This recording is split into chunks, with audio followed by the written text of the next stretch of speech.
بسم اللہ الرحمن الرحیم۔ السلام علیکم ناظرین، کیسے ہیں آپ سب؟ FG اسلامک وائس میں آپ کا خیر مقدم ہے۔ تو ناظرین، آج ہم آپ کو بتائیں گے کہ کیسے اللہ رب العزت نے 35,000 مردوں کو زندہ فرمایا۔ اللہ تعالیٰ نے سورہ صافات میں حضرت موسیٰ اور ہارون علیہ السلام کا واقعہ بیان کرنے کے بعد فرمایا، اور الیاس بھی پیغمبروں میں سے تھے۔ جب انہوں نے اپنی قوم سے کہا کہ تم ڈرتے کیوں نہیں؟ کیا تم بال کو پکارتے اور اسے پوجتے ہو اور سب سے بہتر پیدا کرنے والے کو چھوڑ دیتے ہو، یعنی اللہ کو، جو تمہارا اور تمہارے اگلے باپ دادا کا پروردگار ہے؟ تو ان لوگوں نے ان کو جھٹلایا تو وہ دوزخ میں حاضر کیے جائیں گے۔ ہاں، اللہ کے بندے مبتلا عذاب نہیں ہوں گے۔ اور ہم نے ان کا ذکر پچھلوں میں باقی چھوڑ دیا کہ الیاسین پر سلام ہو۔ ہم نیک لوگوں کو ایسا ہی بدلہ دیتے ہیں، بے شک وہ ہمارے مومن بندوں میں سے تھے۔ وہ لوگ ایک اللہ کو چھوڑ کر ایک بت جس کا نام بال رکھا ہوا تھا اس کی پوجا کیا کرتے تھے۔ اور جب الیاس علیہ السلام نے ان لوگوں کو دین کی دعوت دی تو ان لوگوں نے آپ کی تکذیب اور مخالفت کی، بلکہ آپ کو شہید کرنے کا ارادہ کر لیا، حتیٰ کہ آپ ان لوگوں کو چھوڑ کر چلے گئے اور روپوش ہو گئے۔ حضرت کعب احبار رحمۃ اللہ علیہ کہتے ہیں کہ حضرت الیاس علیہ السلام اپنی قوم کے بادشاہ سے روپوش ہو کر 10 سال تک ایک غار میں چھپے رہے، حتیٰ کہ اللہ تعالیٰ نے اس بادشاہ کو موت دی اور دوسرا شخص بادشاہ بن گیا۔ تب حضرت الیاس علیہ السلام نے اس کے پاس جا کر اسے اسلام کی دعوت دی۔ اس کی قوم کے بے شمار لوگوں نے اسلام قبول کر لیا۔ امت محمدیہ اور دیگر امم کے مورخین کا اس بات پر اتفاق ہے کہ یوشع علیہ السلام کے بعد بنی اسرائیل کے امور کی باغ ڈور حضرت کالب نے سنبھالی تھی۔ حضرت کالب حضرت موسیٰ علیہ السلام کے ایک ساتھی اور آپ کی ہمشیرہ محترمہ مریم کے خاوند تھے۔ آپ اللہ سے ڈرنے والے 2 مومنوں میں سے ایک ہیں۔ دوسرے مومن حضرت یوشع علیہ السلام ہیں۔ جب بنی اسرائیل نے جہاد سے روگردانی کی تھی تو آپ دونوں ہی نے ان سے یہ کہا تھا کہ ان کے پاس دروازے میں پہنچ تو جاؤ، دروازے میں قدم رکھتے ہی یقیناً تم غالب آ جاؤ گے، اور تم اگر مومن ہو تو تمہیں اللہ ہی پر بھروسہ رکھنا چاہیے۔ حضرت کالب کے بعد بنی اسرائیل کے معاملات حضرت حزقیل علیہ السلام نے سنبھالے۔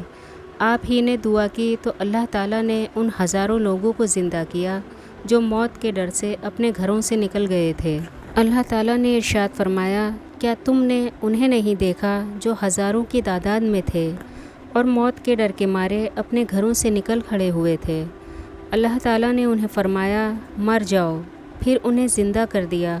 بے شک اللہ تعالیٰ لوگوں پر بڑا فضل کرنے والا ہے، لیکن اکثر لوگ ناشکرے ہیں۔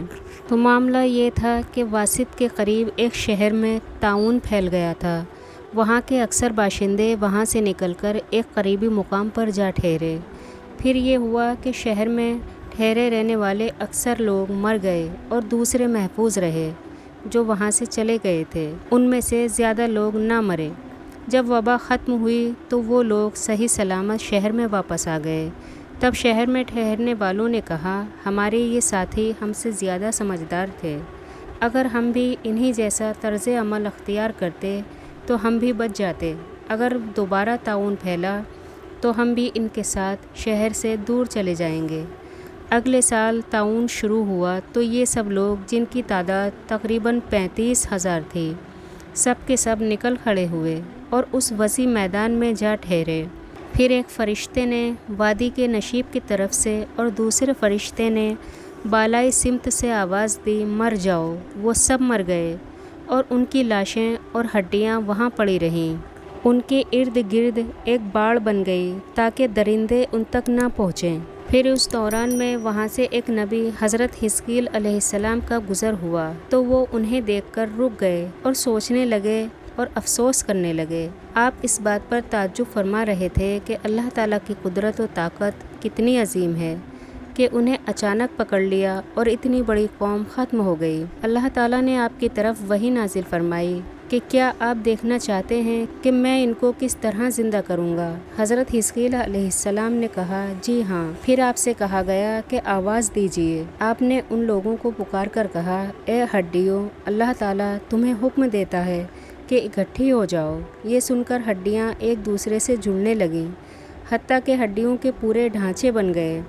پھر آپ کو وحی کے ذریعے سے فرمایا گیا انہیں کہہ دیجیے اے ہڈیوں، اللہ تعالیٰ تمہیں حکم دیتا ہے کہ گوشت پہن لو۔ آپ کے اعلان کرتے ہی ہڈیوں پر گوشت چڑھنا شروع ہو گیا اور جسموں میں خون گردش کرنے لگا۔ ان کے جسموں پر وہ لباس بھی آ گیا جو مرتے وقت انہوں نے پہنا ہوا تھا۔ پھر حکم دیا گیا کہ پکاریے۔ آپ نے پکار کر کہا اے بے جان جسموں، اللہ تمہیں حکم دیتا ہے کہ کھڑے ہو جاؤ۔ وہ زندہ ہو کر اٹھ کھڑے ہوئے۔ بے شک اللہ رب العزت ہر شے پر قادر ہے۔ امام محمد بن اسحاق رحمۃ اللہ علیہ فرماتے ہیں کہ ہمیں یہ بات معلوم نہیں ہو سکی کہ حزقیل علیہ السلام کتنا عرصہ بنی اسرائیل میں گزار کر فوت ہوئے۔ آپ کی وفات کے بعد بنی اسرائیل نے اللہ تعالیٰ سے کیے ہوئے عہد و پیمان فراموش کر دیے، چنانچہ ان کو بہت مصائب پیش آئے۔ انہوں نے بت پرستی بھی شروع کر دی۔ ان کے بتوں میں سے ایک کا نام بال تھا۔ پھر اللہ تعالیٰ نے حضرت الیاس علیہ السلام کو مبعوث فرمایا، جن کا ذکر پہلے ہو چکا ہے۔ ایک مرتبہ حضرت عمر رضی اللہ تعالیٰ عنہ کے ساتھ یہ واقعہ پیش آیا کہ حضرت عبداللہ بن عباس رضی اللہ تعالیٰ عنہ سے روایت ہے کہ حضرت عمر رضی اللہ تعالیٰ عنہ شام کی طرف روانہ ہوئے۔ جب آپ ایک مقام پر پہنچے تو فوج کے کمانڈروں یعنی حضرت ابو عبیدہ بن جراح رضی اللہ تعالیٰ عنہ اور دیگر حضرات نے آپ سے ملاقات کی اور اطلاع دی کہ شام میں وبا پھیلی ہوئی ہے۔ حضرت عمر رضی اللہ تعالیٰ عنہ نے مہاجر اور انصار حضرات سے مشورہ کیا تو مختلف آراء سامنے آئے۔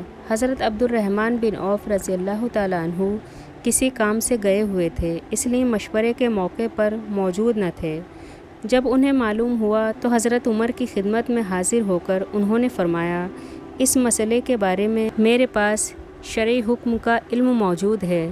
میں نے رسول اللہ صلی اللہ تعالیٰ علیہ وسلم سے ارشاد سنا ہے کہ جب یہ طاعون اس علاقے میں ہو جہاں تم لوگ موجود ہو تو اس سے بچنے کے لیے اس آبادی سے مت نکلو، اور جب تمہیں خبر ملے کہ وہ کسی علاقے میں پھیل گیا ہے تو وہاں نہ جاؤ۔ حضرت عمر رضی اللہ تعالیٰ عنہ نے اللہ کا شکر ادا کیا اور فوج کو واپس لے گئے۔ بے شک ہمارا پروردگار مردوں کو زندہ کرنے پر قادر ہے، لہٰذا ہمیں ہر حال میں یہ فکر رکھنی چاہیے کہ ایک دن اس فانی دنیا کو چھوڑ کر جانا ہے اور دوبارہ ہمیں اپنے رب کے سامنے پیش ہونا ہے۔